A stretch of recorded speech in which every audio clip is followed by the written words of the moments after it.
Hi guys, Kristin here. Welcome to my channel, From Chronic Fatigue to Chronic Abundance. I don't know what this means, but that's what I felt like doing, so I did it. I'm Kristin, and this is my weekly live Q&A, where you guys bring your questions about living with severe chronic fatigue, and I give you my take on answers. When I give you answers, they are solely from my point of view. I'm not a doctor, I'm not a therapist. I'm just someone who has lived through 3 bouts of very severe chronic fatigue for many different reasons. And I have learned how to heal from this. And I'm here to teach you what actually works with healing, okay? And I don't have a one-size-fits-all plan. If there was one, we'd have found it by now. I don't tell you exactly what treatments you need or what supplements or what doses, because for me, as one person, I needed different things every time I healed. What helped me heal every time was the healing mindset and the willingness to stick through the hard work of discovering my healing journey. All right. I had to have an experimental, open mindset to discovering what I needed each time to find all those different things that I did need. And the healing mindset is what gave me the hope and the motivation through the years of health issues, through the years of being unable to work. You guys know what this stuff is like. So I am here to share what has actually worked for me, someone who has gotten their life back from this. And I believe I've figured out how to completely avoid relapses in my own life. But of course, I guess we'll need more time to go by before we can confirm that one completely, although it has been 5 years since my last relapse. And I would say about 4 since I recovered from that last relapse, maybe 3.5 since I recovered from that last relapse, and no more relapses. This is definitely the longest I have gone without relapsing. So remains to be seen, but I think I have. Different backdrop today. This is in the office in my apartment I share with my boyfriend. And he's been doing some video for work. So he has like the lights set up. He has all the stuff set up. So I'm just using that today just to see how it goes. Something different. Let's see. Hi, Raph. Oh, I love seeing familiar names and faces every time. Hey, Roxy. Hey, Lisa. Yeah, so this is, so my boyfriend has his own company and this is his home office that he uses. This is like a dual purpose room that we have, but it is his office when he's working from home, which he works from home about 3 days a week or so. He works in his office on Thursdays, which is why I do the live streams on Thursdays, because I can have the place to myself 95% of the time he's not here. And it's quieter because he has a very loud voice and he is on the phone all the time. and in one of the last videos, you guys could hear him in the background, even though he was in a whole other room with the door shut. He's so loud. He's just a booming voice. Roxy, what is the secret of no relapses? The secret of no relapses is knowing that health is a journey and never a destination. To this day, even though I have my life back, I can work out whenever I want to, as much as I want to. I can work full time. I can go to social events. I can drink. I can do all these things that I couldn't do when I was severely ill. I still work really hard to manage my health and to do things that are super healthy for me. And it spans the whole spectrum of health, all right, that I still work at these things. I still am very particular about the food that I eat. I don't follow any particular diet. I'm not gluten-free. I'm not dairy-free. I'm really not anything free.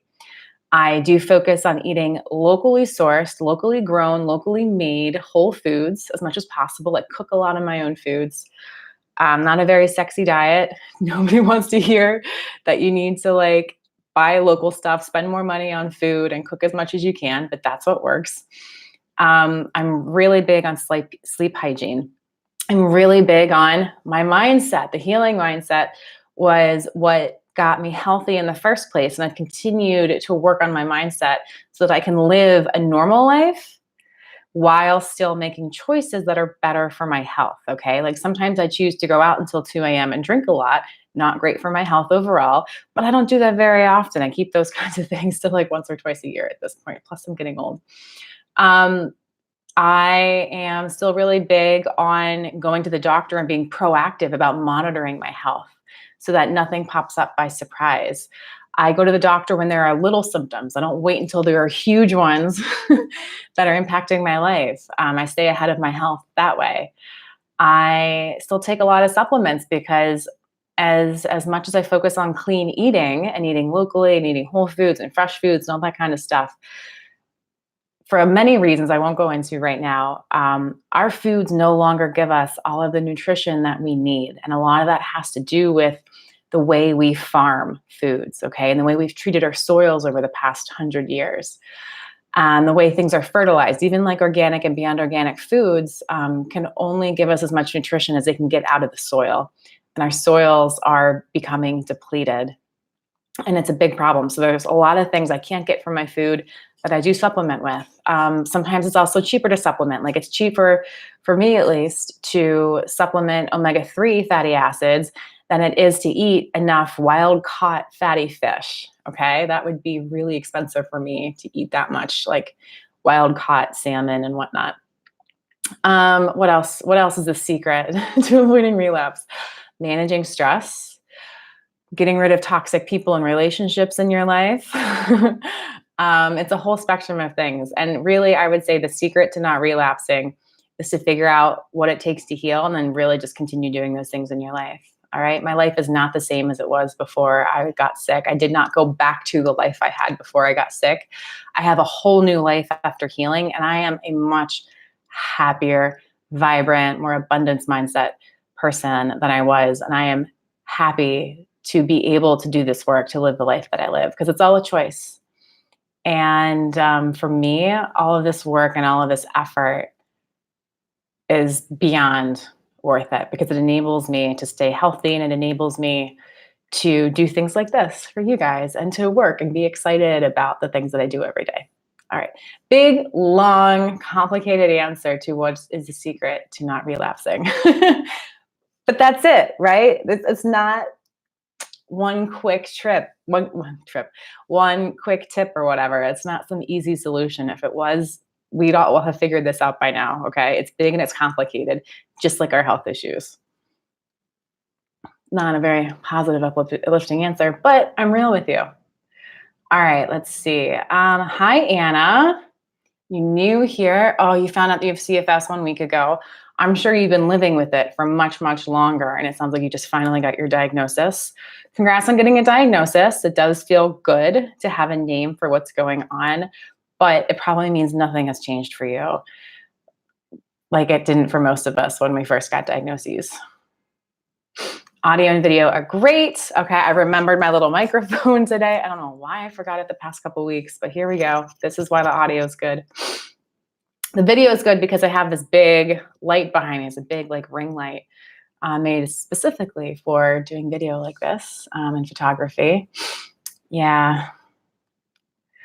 Let's see, Anna, at least most symptoms fit very good. Well, that's the thing about the CFS diagnosis, Anna, is that there's no test for it. All it is a collection of symptoms. And the doctor says, well, your collection of symptoms fits this collection of symptoms called ME/CFS. So that's what you have. It's not like a solid, like, oh, we can see you have cancer kind of diagnosis. It's a, well, this looks about right, so we'll call it this, but we don't really know what's going on, you know? So I know you've been searching for a diagnosis, but unfortunately the ME/CFS diagnosis does not mean much at all in terms of changing your quality of life, improving how you're feeling, finding treatments, because there really aren't any yet. And that's why I talk so much about the healing mindset, because it's the one thing I have found that can work for everyone across the board with severe chronic fatigue, regardless of why they have the severe chronic fatigue. It's not necessarily going to cure you. It's going to lay the foundation for you to be able to find what you need to heal. Let's see. Lisa. Oh, Anna, you still have no doctor. Completely normal. It's going to take you a long time. If you're like most of us, it's going to take you a long time to find a great doctor. In fact, I worked with practitioners who weren't doctors and still saw a lot of help from alternative health professionals. Most of them are crap, but there are a very select few out there who are completely legit and completely worth the money. And personally, the people I've worked with who were not licensed doctors who did help me and were worth the money were people who had been this ill themselves and healed. Okay. They understand what you're going through. They know what it really takes. They've educated themselves on how to help you. I would always look for someone who's healed themselves from this if they're not a licensed MD. And then also look for their success stories. Make sure the people you work with have created the results in others that you're looking for them to create in you. Right? Oh, and one more note about doctors. I don't know if you're in the US or the UK or in Australia or where you're at, Anna, but at least here in the US, most like standard doctors who are part of like a hospital system or something are complete crap when it comes to ME/CFS. They have not been trained in what we need. They cannot help us. And most of them are terrible at admitting that they cannot help us. They instead dismiss us as crazy and lazy and et cetera, which you've probably gone through already. There are some licensed practitioners out there, but they tend to work on their own. They have their own practice. I would start by searching those people in your area first if you're in the US. If you're in the UK or Australia, I just don't know. I'm not familiar with those health systems enough to make any recommendations on where to look, unfortunately. Lisa, I did not ever have to deal with pain, thank goodness. No like real muscle stiffness. There would be occasional bouts of extreme soreness that were completely unexplained, but nothing that lasted over a long period of time and nothing that was debilitating for me. So I can't really speak to that. All right. Oh, I love all these questions. Oh, J.A., I see you're in here. Hi again. Welcome. I love to see you guys all in here. All right. Going through the list. Back up to Raf. All right. Raf wants to know what's my opinion on tapping and other psychosomatic approaches. So if you're not familiar with tapping, tapping is a very straightforwardly named approach to rewiring the brain, basically. What they have you do is they have you repeat some sort of like mantra or affirmation while just literally tapping specific points in your body. Like you'll sit there and you'll just tap under your eyes and you'll tap like under your chin or like, I forget where all the points are on the top of your head, and go through this cycle of reprogramming your brain to believe the things that are helpful for you to believe about yourself, like you're worthy of love, like you deserve a healthy life, like you're not lazy, you are really sick, whatever those things are that you need to work on. Tapping can help some people. And other psychosomatic approaches, I think that they're super highly individual. I think if something is really interesting to you and you feel called to try it, I would say go ahead. That's how I got into meditation. That's how I got into like combining breath work with like tiny movements of the hands, which I've done in a couple meditations in the past. Like the meditations and like the sinking hand movements with breath really, really work for me. Oh, I'm sorry, I tapped that. They really, really work for me. They bring me a ton of relaxation and really activate that parasympathetic nervous system for me. Other people have seen really, really big success with tapping. Tapping doesn't really work for me. We kind of need to use that healing mindset of discovering what works for us when trying these things. There aren't too many things I would say don't ever do it unless it seems like it's harmful to you. Give it a shot, but like give it a shot for like a week or two. Like if you're going to try something out, really dedicate to trying it, because you don't always see immediate results the first time you try something. Sometimes you need to try things over and over to know what it really does for you. So yeah, if you see like tapping or what are some other things? I don't know. I'm not thinking of anything off the top of my head. Like even like Reiki or energy work. Like, there are some people who say that stuff is complete fluff, and there are other people who swear that they feel better after it. And you know what? I don't know if there's any like real science or reason behind like the Reiki and the energy work kind of stuff, but there are people who swear by it. And even if it's a little bit of a placebo effect where like the only reason they feel better is because they believe in the Reiki so much that it actually makes them feel better, I think that's great. because they found a way to make themselves feel better. I don't really care if the Reiki's actually doing anything or not. When you guys are as ill as you are, every tiny little bit helps. And anything that you find, I don't care how woo-woo it is, if you are legitimately feeling better and your health continues to progress over time while you're using it, it is worth your time and effort and money. Okay. That's my opinion. Feel as good as you can, reclaim your health, however it takes you to do that. Reiki doesn't work for me personally. FYI. Okay. Let's see. Lisa, oh, you crashed with pot CFS in late 40s and you drank a lot until then. You do miss drinking. Yeah, but if you ever get well, you'll definitely only do the late nights drinking until 2 a.m. very occasionally and not every week. Yeah, absolutely. Like there are definitely parties that I don't go to because I know that once I start drinking, I will lose the willpower to stop at a reasonable time, and that's just a priority and I'm okay with it. Like if I have a big wedding coming up, like, one of my sisters got married this year. I have another sister getting married next year. Like, I know that's going to be my big night to go out and drink. And I'm going to take it really easy for like the month or two before that wedding to prepare my body for what's coming.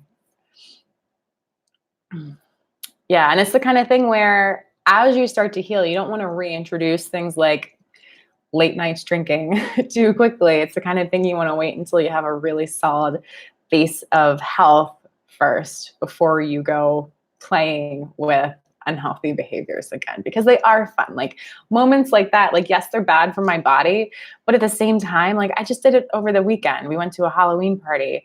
I had so much fun. Like it's so nourishing to my soul and to my heart to go and just be so free and silly and like make new friends. Completely worth it. The hangover the next day was completely worth it, but not often. All right. Let's see. Yeah, Raf, you've heard about not going back to the same life from people who've healed before. There's something about your old life that led to your body being so compromised that it became so unhealthy. All right. For some of us, that's physical location. Some of us were just exposed to environmental toxins in the places that we live. Like if we live somewhere with old lead pipes, okay, we're being exposed to lead and we needed to detox lead from our bodies to get well. We can't be the person who still lives in that place with lead pipes, right? Sometimes some of us, me, used to live life so anxious and so stressed out and so out of tune with my body that it absolutely contributed to my body being so run down that I was way more susceptible to health issues over time, right? I couldn't go back to being that person who lived that way because that person would get sick again and again and again because I was living unsustainably. I was living in a way that was actively harming my body with the amount of anxiety and stress I put myself through and the way I pushed myself so hard, so often, with complete disregard for how I felt. It was extremely unhealthy. We need to honor that our bodies have needs and limitations to stay healthy. We need to meet those needs of our body. So my new life is about partnering with my body and accepting that it has needs and living in accordance with those needs and caring about myself. Not that my health issues were in my head, because they were not in my head, but it's very well documented now that chronic extreme stress produces physical manifestations of disease in our bodies. It's very well documented at this point. Let's see. Okay, Anna, you are in Germany. You're in a small city and the situation is the same there with the doctors. I'm really sorry to hear that. I'm sure you can find people. I don't know, maybe I shouldn't say this because it's just hearsay. Like it's just things I've heard through the grapevine, but I know I've definitely heard about people going to clinics in Germany for things like fibromyalgia and Lyme's disease and like ME/CFS. I've also heard about some of those doctors not being so great, but I've also heard about people finding people who do produce really great results. I can't make any recommendations, so I don't really know how helpful that information was.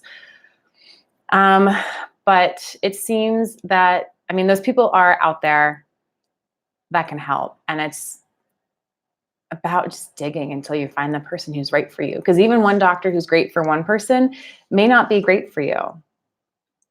Because what's causing that person's severe chronic fatigue, even if they have the ME/CFS diagnosis like you do, what's causing their fatigue could be different than what's causing yours. So you guys could need completely different treatments to heal from that, even though you have the same diagnosis. And that's why it's crucial to find the doctor that really resonates with you and that seems like a really great fit, instead of being the desperate patient and just working with anybody who seems like they might be a good fit. That usually isn't going to lead to a lot of success. We really need to be patient and wait for the right person to come along, where we invest our precious energy, our time, and our money.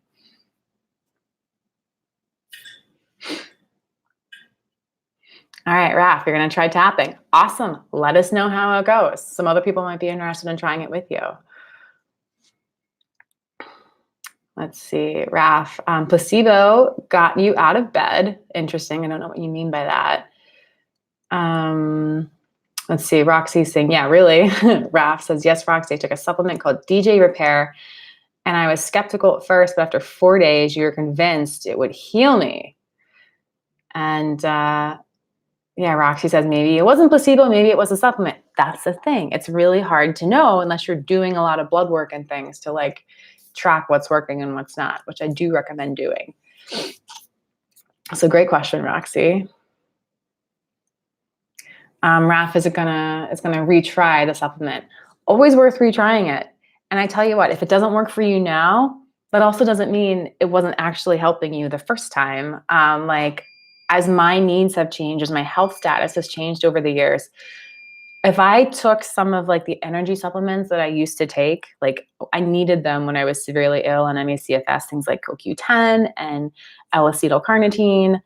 If I took them now, they wouldn't do for me now what they did for me then, because my body's in a whole different state than it was then. So, but if you're still living with symptoms, it's definitely worth retrying things to see if they're still helping you again.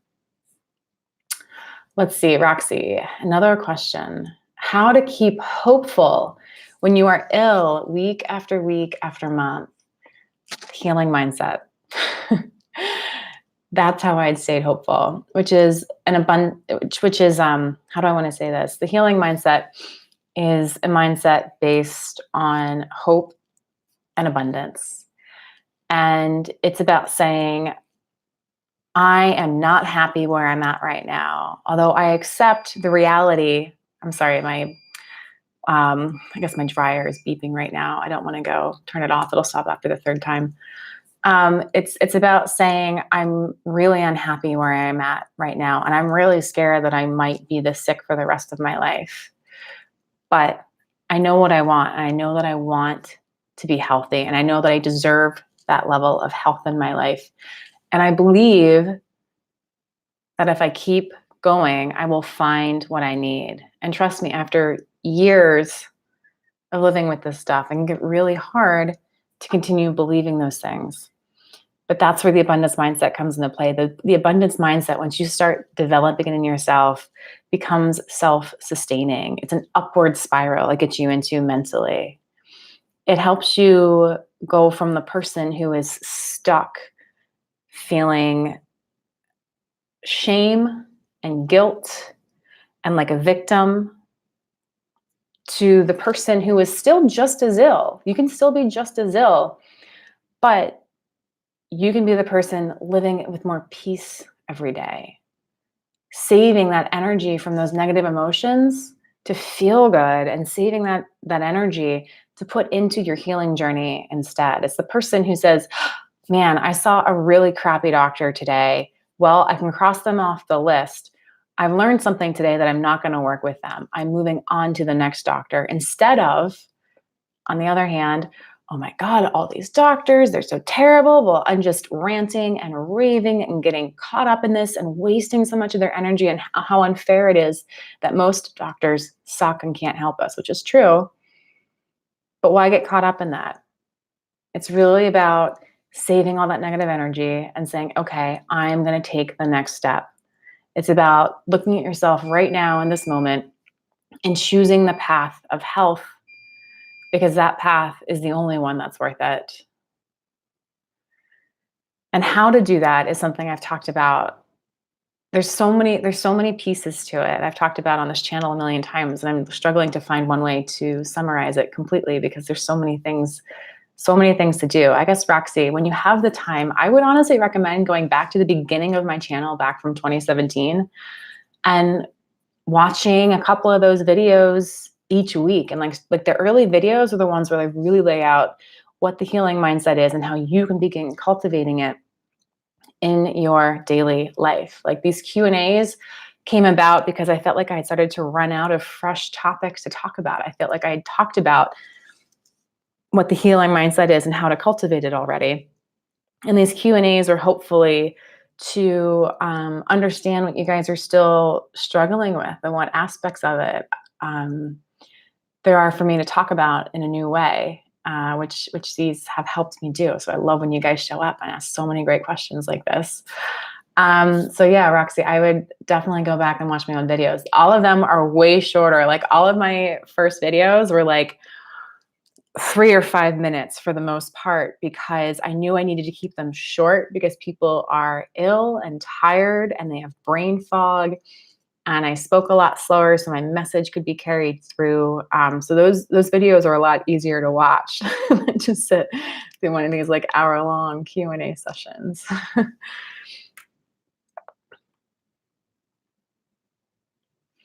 Let's see, Anna. All right. She knows that every supplement works differently for different people. Glad you know that. It's a good thing to know. And also different stages of CFS, but still, have you experience with Q10? Yes, I have experience with CoQ10. And CoQ10 on its own was not helpful for me. And I also needed to be at the right dose of CoQ10. And that's something I can't tell you what you need to be at. It's something that you need to experiment higher and lower doses with an experienced practitioner with. And CoQ10 on its own did not help. I needed CoQ10 with acetyl L-carnitine, and then the exact dose of acetyl L-carnitine really mattered. So not only did I need CoQ10, I needed acetyl L-carnitine in addition. And those two doses needed to be at the right levels relative to one another. It's complicated. That's why we need people who are experienced in this guiding us on how to do it. And it's why I don't guide you guys on how to do that, because it's out of my depth. It's out of my realm of knowledgeable experience. I know how to experiment on my own body at this point because I've done it so much, but I do not know how to safely tell you to experiment, because with any supplement you take, there can be positive or negative side effects, right? I have definitely had some unexpected, very negative side effects from things that most people are completely fine taking, right? But because I had a doctor who knew all of these things, he could guide me, he could help me navigate what was doing what to my body and help me adjust what I was doing accordingly based on the mountains of blood work that we were getting done all of the time, okay? So if you really want to like biohack yourself and figure out what CoQ10 you need, and do you need acetyl L-carnitine, and do you need other supplements, there are places online that will help you do that. We just don't do that here.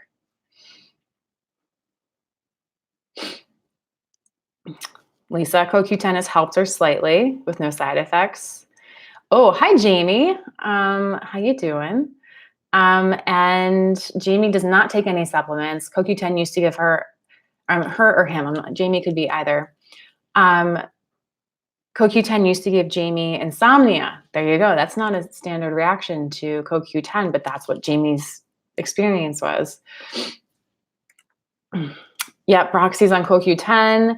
She thinks it's helpful, but it will not heal you by itself. Absolutely not. It's really just like a Band-Aid. It's really just about propping up your deficient CoQ10 levels, but it doesn't do anything to address why your CoQ10 levels are too low and why your body needs extra CoQ10. So it's just a prop. It's not actually any sort of healing treatment that will lead to you not needing CoQ10 in the future. Lisa's been eating loads of Halloween candy for 2 weeks and she's convinced it's healing her. I'm sure that sugar feels good. That's funny. I've been eating nerds. Nerds, oh, like the pink strawberry nerds. Oh God, my favorite candy. And I've had them down in the bowl in my apartment building for the past couple of weeks. It's been so good. It's been so good. Okay, Lisa says, actually, she sort of has a headache and she's been grouchy. That's the sugar. The sugar high and the sugar low. Sugar low is nasty, and that's the grouchy, headachy, tummy hurts kind of feeling. I know that all too well. Let's see. Oh, you're welcome, Roxy. Anna B. Okay, she says, thank you. You're welcome. Vitamin D helped very much. I know you're searching for another supplement which might help me as good as vitamin D. Yeah, vitamin D is one of those, I think of it like as a foundational supplement, because even a lot of people who are really healthy can actually be pretty deficient in vitamin D. In modern life, we don't get enough sunlight and we don't eat enough of the right type of fatty fish. So we are all a little bit or a lot of it deficient in vitamin D. So it is something that can help a lot of people. For me, my vitamin D levels weren't too bad. I did supplement with vitamin D for a long time. And actually now that it's becoming winter here in the US again, I've restarted vitamin D because I am outside in the sun a lot less, and there's just less vitamin D to be produced when it's winter out like this. For me, I was severely deficient in fatty acids, omega-3, omega-6, omega-9. I had to supplement those to get up to levels that were even close to healthy. Like my numbers were so low, like they were scary, scary low. Like they were like, oh my God, you could like die from this kind of low. Which is one of the reasons I had such severe chronic fatigue. So, the problem, maybe I won't say problem, Anna, I'll say the challenge with being on the lookout for another supplement that could help you as much as vitamin D is that when you talk to 100 people, you're going to learn about 100 different supplements that were game changers for them, right? That doesn't tell you what you need. That's going to lead you down the path of trying 100 different supplements and not really knowing what's helping, because sometimes supplements can work overnight. You can see a difference overnight. Like the first time I took iodine, oh my God, within 24 hours, I was a different person. I felt so much more energized and healthy. Whereas things like vitamin D can take a couple of months for you to really know if that supplement's helping you or not. So the challenge of looking for that thing is that looking to external sources is never going to tell you what your body needs. Anna, if you want to know what your body needs and what supplements are going to have the biggest effect on your health the quickest, the best thing you can do, may not take you a day or even a week, would be to find your practitioner who you're going to work with, whether they're a licensed doctor or there's some alternative health professional who's healed themselves from this before, someone who can order blood work and someone who gets an unbelievable amount of blood work done on you. Okay. I cannot stress enough how important it is to find somebody who does extremely copious amounts of blood work, because that's the only way to know what's really going on in your body. It was the blood work that I did and all the lab work that I had done that showed my doctor what I needed and how badly I needed it. And it was that doctor who said, okay, well, yeah, you definitely still need iodine, but it seems like the iodine is causing detox issues. Like your iodine levels are replenishing themselves, which is great. But as the iodine's coming in, it's kicking out stuff that was sitting in the place of iodine. We need to support your body through that detox process, something I wouldn't have known to do myself, right? So I say all of this not because I want to overwhelm you with how much work all of this is, because it is a lot of work, but I want to keep you safe. I know from my own experiences of trying different supplements on my own that it can be dangerous, right? These supplements actually work. If you take quality ones, they actually work and they can impact your bodies in good or bad ways.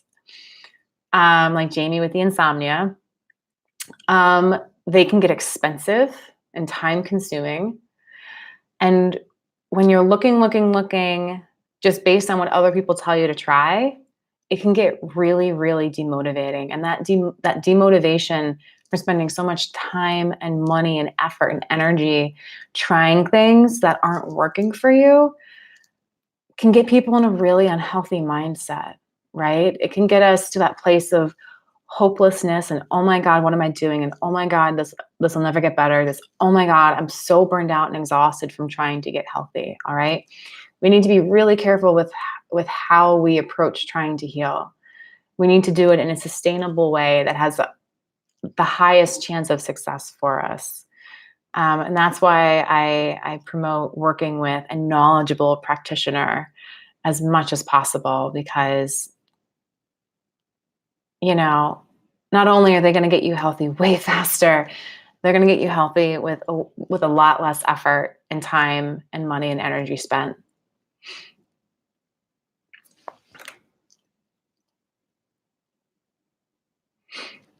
Yep. Yeah, Roxy says there are books on CFS that give lists of supplements. Yep. And if you want to try that, you can. We're just not going to do it here for all the reasons I just talked about. Jamie's a him. Oh, you're also JA, but change the name. Okay, I gotcha. Thank you. Now I can put those two together. Yeah, Lisa says her vitamin D and omega levels were optimal. We're all different. Exactly. All right. Oh, Raf. What do you think of CFS or fatigue gurus?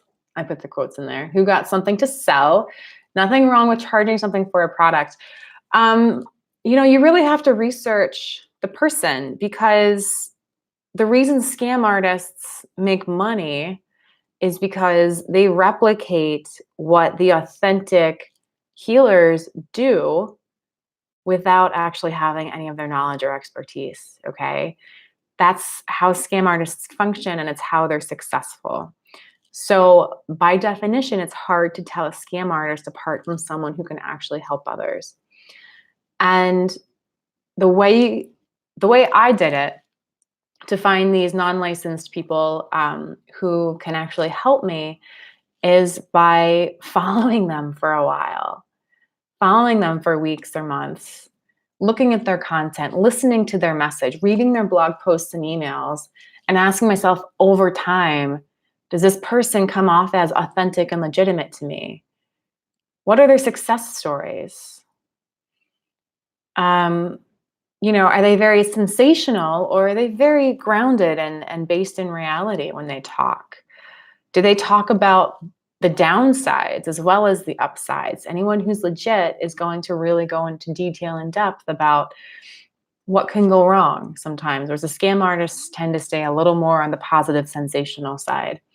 So it's really about working to get to know that practitioner and how they work and what they have to offer before making the decision to work with them. And also, anyone who's legitimate is going to offer at least a 15-minute free phone consultation. So you can get on the phone with them so you can understand what they're like, and so they can kind of get to know what you're like.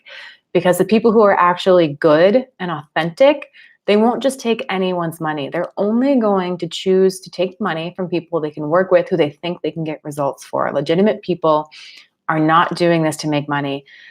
Working as a health coach in the ME/CFS niche is exceptionally hard, because this community mentally is very turned against anyone who wants to charge for help who's not a licensed doctor. And many people just assume anyone who's charging for money is immediately a scam artist. It is a very, very hard place to make a dollar. These people can make money much easier in some other way if they wanted to, but they feel called to help people because they know they have something that they can use to help other people heal, right?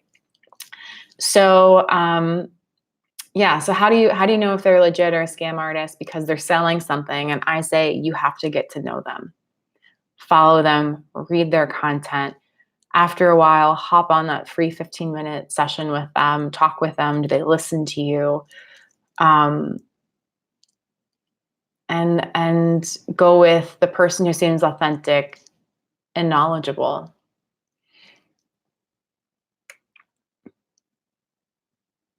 So that's what I think of, like, the gurus. Some of them are legit, not all. You've just got to follow them until you have a good read on who you think they are, Raf. Roxy, also depends on what product. That's true. If it's a book, yeah, like Roxy said, she's read quite a few and she's happy that she did. Raf, some people are selling a resort or a consultation, or they're selling a program, or they're selling supplements. Legit people are selling all these things, just like non-legit people are. All right. And sometimes there's legit people out there who are selling these things, but they're not the right legit person for you either. Just because they can help other people doesn't mean that they can necessarily be the right person to help you. So it's really about getting to know their body of work and figuring out if the way they approach healing aligns with what you're looking for. Anyone actually, all right, now that I'm thinking about it, if anyone is selling a resort getaway, any sort of like travel to somebody with severe chronic fatigue, I don't think they can be legit because they don't clearly understand what people are going through. Like when you're as ill as I have been and as many of you are, you're not going to travel somewhere. That would be the most exhausting thing you could do. Like you don't ask someone to travel to go to a healing retreat. Like that sounds crazy. I wouldn't trust somebody who was offering that personally. Let's see. Yeah, books are small, they're usually what, like $10, $20. It's up to you to buy it and leaf through it and see if you think it's worth reading the whole thing or not.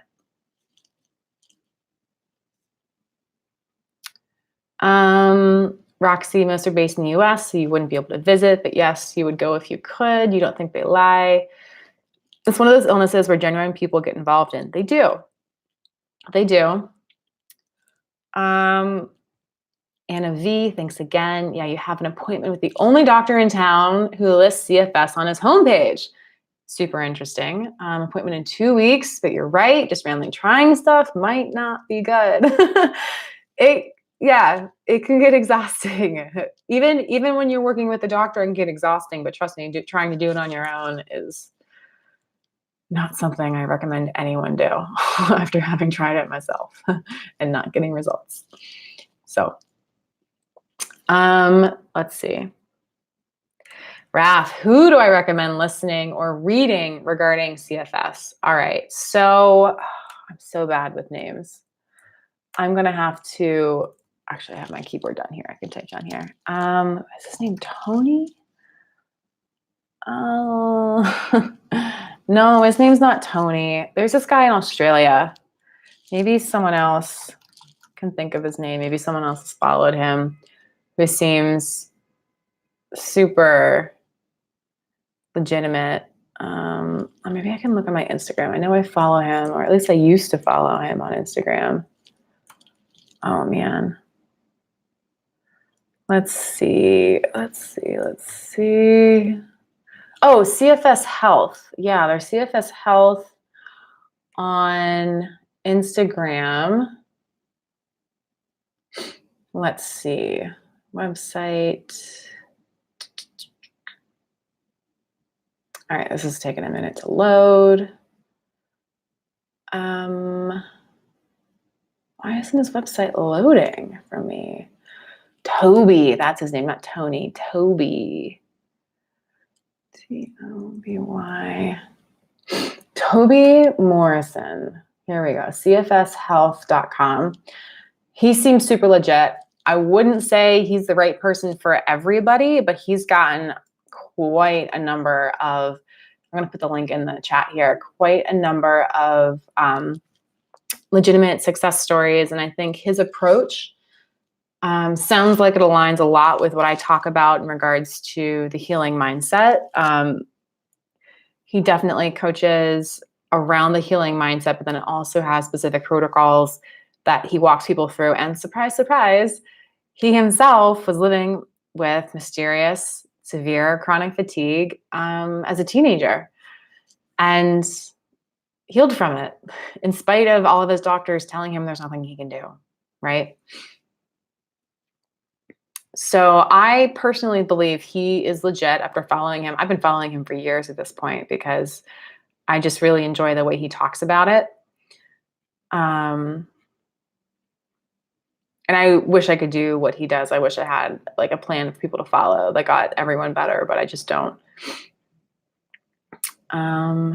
Yeah, and he has a lot of options for care. So he's one person I would say I believe is legit, although I have not worked with him. I found him after I was recovering from my second or third relapse when I already had somebody else helping me.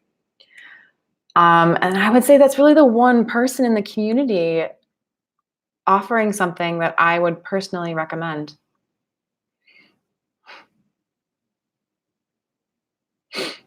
Let's see. All right. Lisa found a lot of great info in the book Answer Wire. Cool. Let's see. Wow. Double digits in top chat.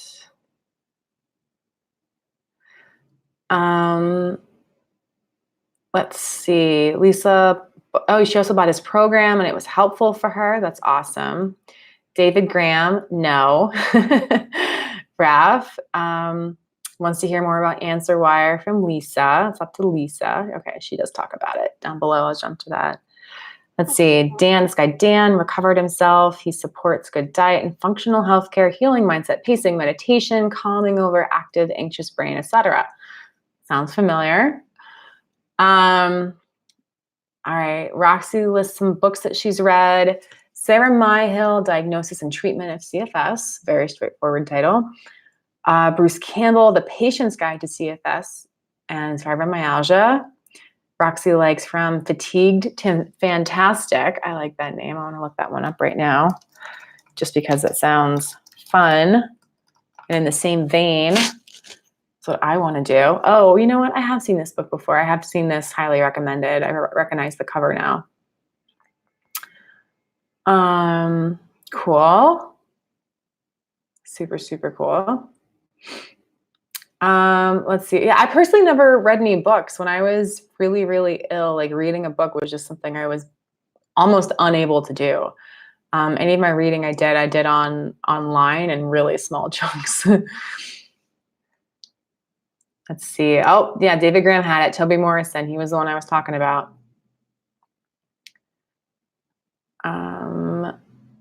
All right, Roxy read the book. So Roxy, it sounds like you read Toby Morrison's book, but you didn't agree with his approach. Yeah, Raph. Everyone's heard of Toby Morrison. Let's see. Lisa says Toby gets mad a lot. And he's cute, Raph says. Toby's young and cute, yes. David's read Dan's book and feels that it's a bit vague, but maybe the program could be helpful for people. Answer Wire is not totally organized. Interesting. You have to put your own program together via his countless videos and suggestions, which doesn't bother Lisa. She likes doing things that way. But if you want a plan laid out for you, Answer Wire is not going to do it. Oh, ANS. Oh, there we go. I thought the space was, I was just assuming there's like a typo in there. It's not Answer Wire. It's ANS Rewire. Lisa pointed out. Autonomic Nervous System Rewire. That makes so much more sense. Okay, cool. ANS Rewire. Let's see. There's a book by someone named Campbell that is great on pacing that Roxy highly recommends. Super awesome.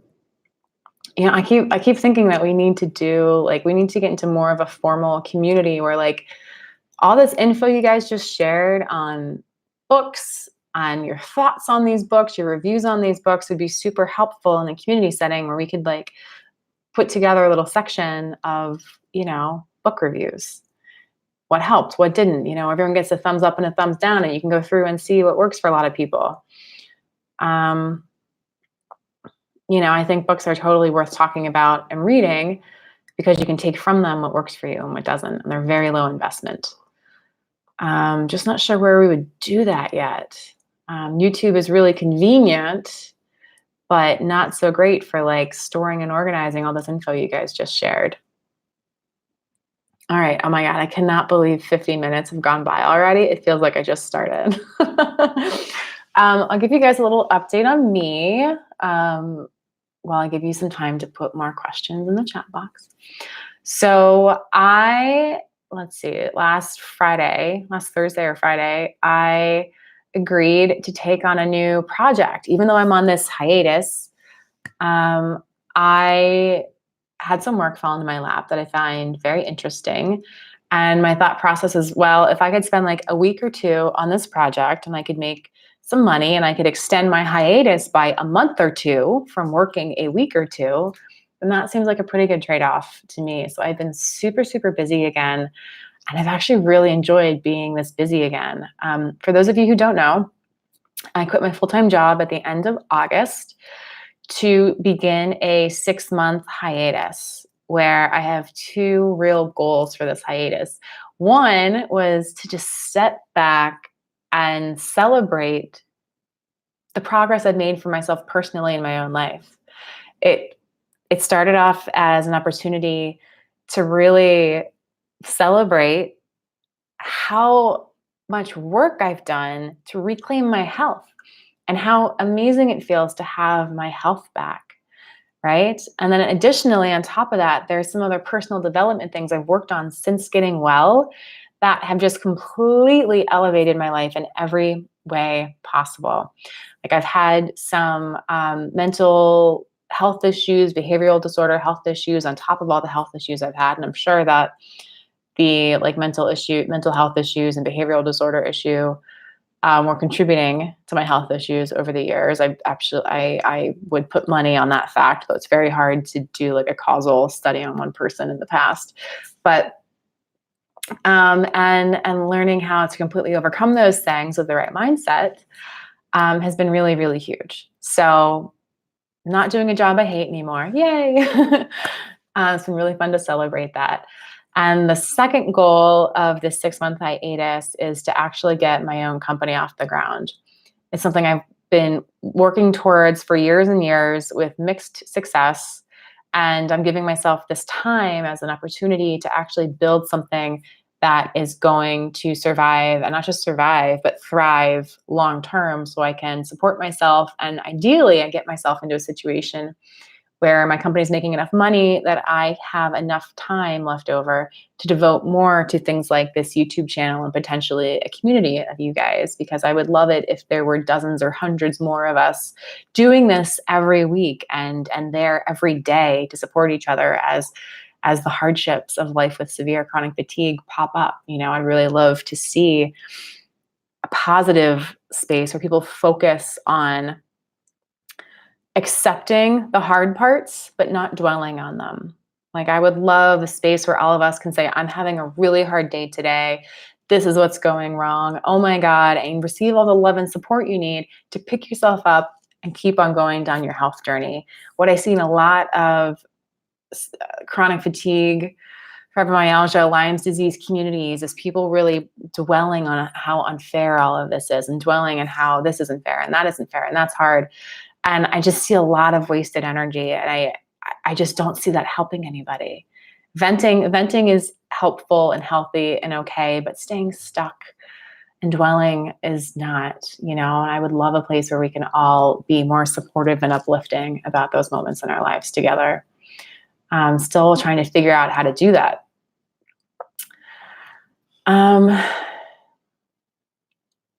Oh, Lisa, good question. My own company dealing with the chronic illness community, I don't see that happening. I don't see myself ever being able to make enough money from that to live off of it. I see that more of like a hobby or a side thing that I would do.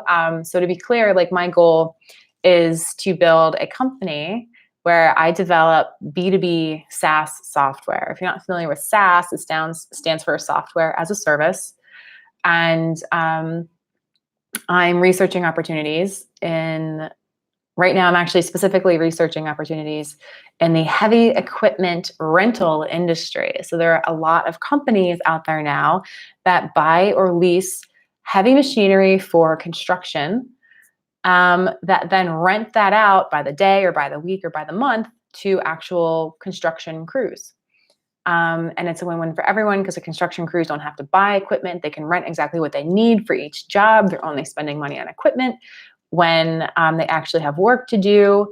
And these rental companies get to make a nice little tiny profit off of the rentals, but it's a niche right now that doesn't have a lot of technology servicing it, and they're not very tech savvy people themselves. So I'm currently working to set up meetings with the owners of these heavy equipment rental companies so I can interview them on what their biggest problems are in business, so I can find out ways to solve their problems with software. So on the business side of things, that's what I'm looking to do. And I would love to build something and set something up that helps give me more time to put into this YouTube channel and gives me more time to put into building some sort of community, because I don't know anything about community building. I don't know how to market that. I don't know how to get people on board. I don't know how to pay for moderators. Like, it's kind of expensive. So it would need to be like a paid community.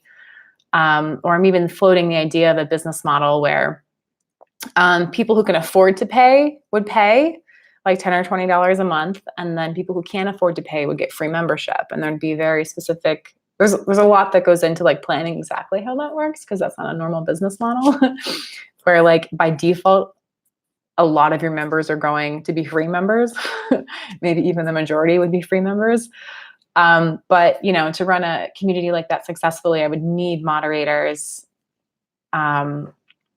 I would definitely need moderators, probably 8 to 12 hours a day, and that's not cheap to pay for. So yeah, I'm thinking through that, working through that idea.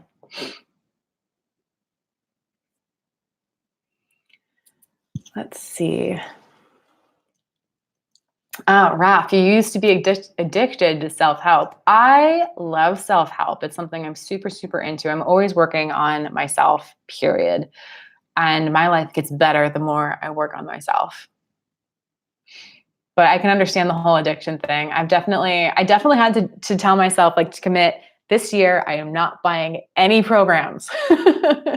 This year I'm only doing personal development through reading books and through practicing the things I've already learned. I'm not going to sign up for another course right now. That's where I've had to kind of rein myself in on self-help. Roxy, does anyone suffer with POTS, feeling very unwell when standing, sitting, being on vertical? Definitely used to be me. I never got like formally diagnosed with it, but I had the symptoms of it, where you get like the tachycardia, the T from POTS, when you sit up or stand up, and the lightheadedness and the faintness that comes with that, and the fatigue and the brain fog that comes with that. It's very, very common. And one thing I'll say is that I never treated my POTS directly. I just treated everything we found through my blood work, and that my practitioners told me to work on, and the POTS resolved itself as a result of me working on these other things. Meaning, it sounds like my POTS was just a symptom of other things going wrong in my body. When I was able to address those other issues, the POTS went away as well. That's how I interpret my experience with it. Lisa's reading the Bruce Campbell stuff now. That's cool.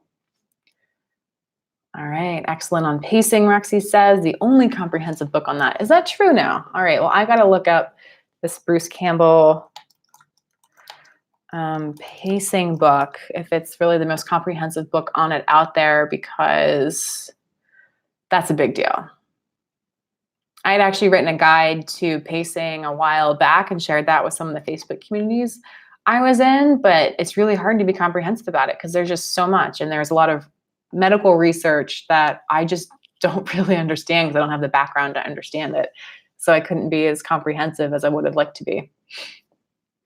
So if someone else can do that, I appreciate that and would love to recommend it. Because pacing, in addition to the healing mindset, pacing is another one of those things that helps everyone with severe chronic fatigue across the board, because it's all about learning to live within your body's limitations wherever they're at. Pacing is super helpful. Oh, Lisa, thank you. Your goal is to get well enough to work at a bookstore or something, or get good enough at piano and play for a church. Those are awesome goals. And Lisa, I love that you're already working on your goal of learning how to play piano. I know you're just starting, but this is how it begins, right? Like in those few moments a day when you have the energy to play, that's what you do. And every time you get back to that piano, you're going to be getting a little bit better. Even with the fatigue and the brain fog, even if that slows you down, it's not going to stop you from getting better at piano. That's cool. I love that you have your little goal for yourself. It's wonderful. It's not even a little goal. It's a great goal. Working. Doing something you enjoy. Jamie, oh, you're in a similar line of work. Super cool. Yeah, Jamie, I have spent 11 years as an enterprise software consultant, and I am over the whole corporate thing. I cannot even express how over the corporate thing I am. Lisa, I could Patreon my videos here. I could Patreon my videos here, but like, it's not really about me making money for my time. It's more like if I start a community, it's because like, we're going to have a place to like store book reviews and like have moderators and people can post all day. And like Patreon's not going to give us all that stuff. So like, I wouldn't do Patreon just to bring money in. I don't think that'd be worth it. Yeah, I know where you're going with that, but it's just not, it doesn't fit with what I'm hoping for. Like I want a place for you guys to live and for your information and your conversations to live. And then also find a way to fund the moderation of that. Roxy, yeah, the more you stand, the more ill you are. The problem is now you need to be mostly in horizontal.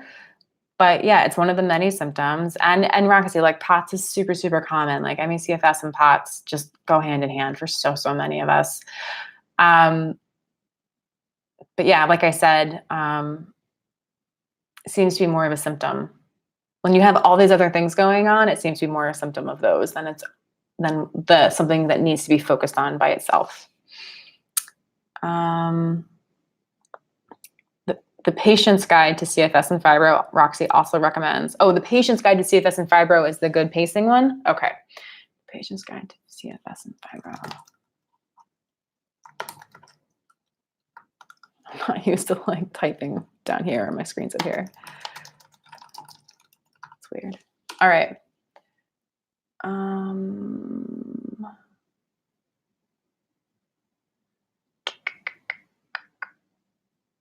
Let's see, let me just put book after that, and then I'll have it marked. Oh, I'm not sure I'm finding it, the Patient's Guide. Oh, there it is. All right, cool. Got it.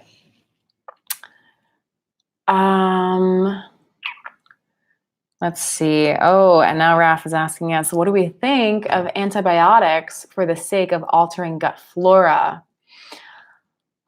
That is risky because antibiotics don't work on all bacteria equally, right? That's why we have multiple different types of antibiotics, because different bacteria respond differently to them. You have to have a very good idea of what all the strains are in your gut and in what proportions. You need to very carefully map out what antibiotic you're taking and which bacteria that's going to affect and how.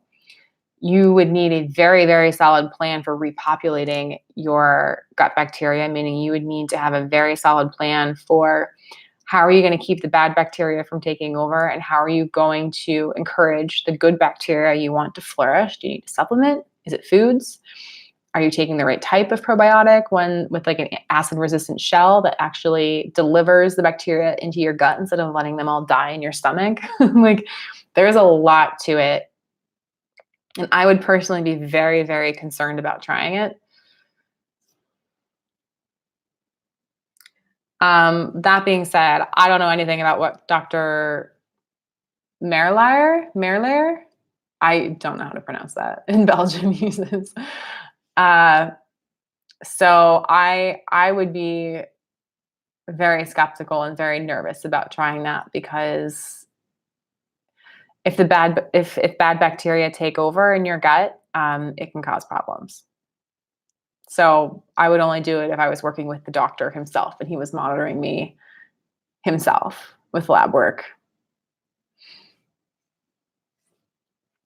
Yeah, Lisa says some people got better in antibiotics and some got worse because there's just so much to it. So much to it. Let's see, Lisa, I used to get POTS just standing or sitting. Now it has to be hot outside or after I shower. So like Lisa's basically saying that her body tolerates a lot more going on before the POTS kicks in, which is great. It's progress. It shows that you're healing and getting better. I love that. Roxy, you can't even sit on a chair. Your body can't tolerate it. Nope. It takes too much energy for us. It's taking too much energy for you to sit right now. And that is not uncommon. Like that's just another marker of the level at which your health has deteriorated to right now. And that's really, really hard to know. You know, like my heart really goes out to you that like having to sit up is so hard, but fortunately or unfortunately, it's your call. You're not alone in that. There are a lot of people who have to stay lying down almost all the time, or some of them actually all the time. Depends on the person.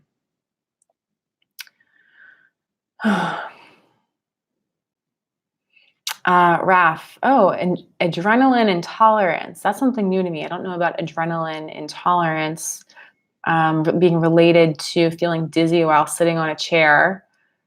Roxy, we are our own little doctors. Honestly, the doctor I've been seeing for the past 4 years, 5 years. Oh my God, it's been almost 5 years since I've been seeing him. He says to me all the time, he's like, you know more about the body and nutrition and health than some doctors even do, Kristin. He's like, you should find a way to teach this to people. And I'm like, yeah, I don't know. I know a lot about a lot of general stuff. I know a lot about how to interact with my body. I don't feel confident in knowing it enough to teach it to other people yet. I feel like I'd have to go back to med school for that. And sorry, guys, it's just not something I'm going to sign up for at the age of 34. I'm just not going to med school. Jamie would stay clear of antibiotics personally. Yeah, unless you had some serious infection or something. Yeah, I think I'm on the same page as you, Jamie. Raf had gotten worse because of antibiotics. He just wanted some ideas. It's cool. We're here to talk about it. Lisa never really got dizzy, lots of pain and short on breath for her. Yeah, I had a lot of shortness of breath, as well. That was a major symptom and one reason why I got misdiagnosed as being asthmatic initially. That was 6 months of just continuously on like a nosedive as far as my health goes, while everyone insisted I just needed to find the right asthma inhaler and everything would get better, and it didn't. I was 25 and ended up feeling like an 80-year-old woman because I was so tired, like sleeping 14 hours a day, couldn't walk down the block without getting lightheaded and short of breath, could not think straight. I mean, it was horrendous at the age of 25 to feel that way until I self-diagnosed my iodine deficiency. That was when they finally realized, like, oh, you're not asthmatic. Oh, interesting. So, yeah, Roxy also extreme shortness of breath. All right, people. We've been on for over an hour, which is awesome and wonderful. I do need to go because I have work to do now. I have this little project for the next few days or next week-ish or something like that. And I have more work to do today. Today was so much fun. I'm so glad so many of you showed up. I love when we show up and we're here for each other and you guys are like forming this great little community and you guys are getting to know each other and recognize each other. It fills my heart with happiness that you guys show up for this every week, that you get enough out of it to be here. I think it's the best thing in the world and it gives me so much motivation to keep doing this for you and also really find out what are other ways that I can bring more value to your life and help you more as people who are still living with really severe chronic fatigue for whatever reason. Yeah, you guys are on my mind a lot. All right. Oh, you're welcome, guys. Wish you had more questions. Well, Raf, maybe you'll have more questions next week. I'm doing this again next Thursday, 1 p.m. Eastern, same time, as well as the following Thursday, 1 p.m. Eastern. The calendar links will be in the description once this video posts in like 5 or 10 minutes, and you can add them to your calendar there if you have Gmail. So Thank you, Roxy, for the flowers. All right. As always, sending you love and health. I'm Kristin. Bye, guys. Wish I could hug you.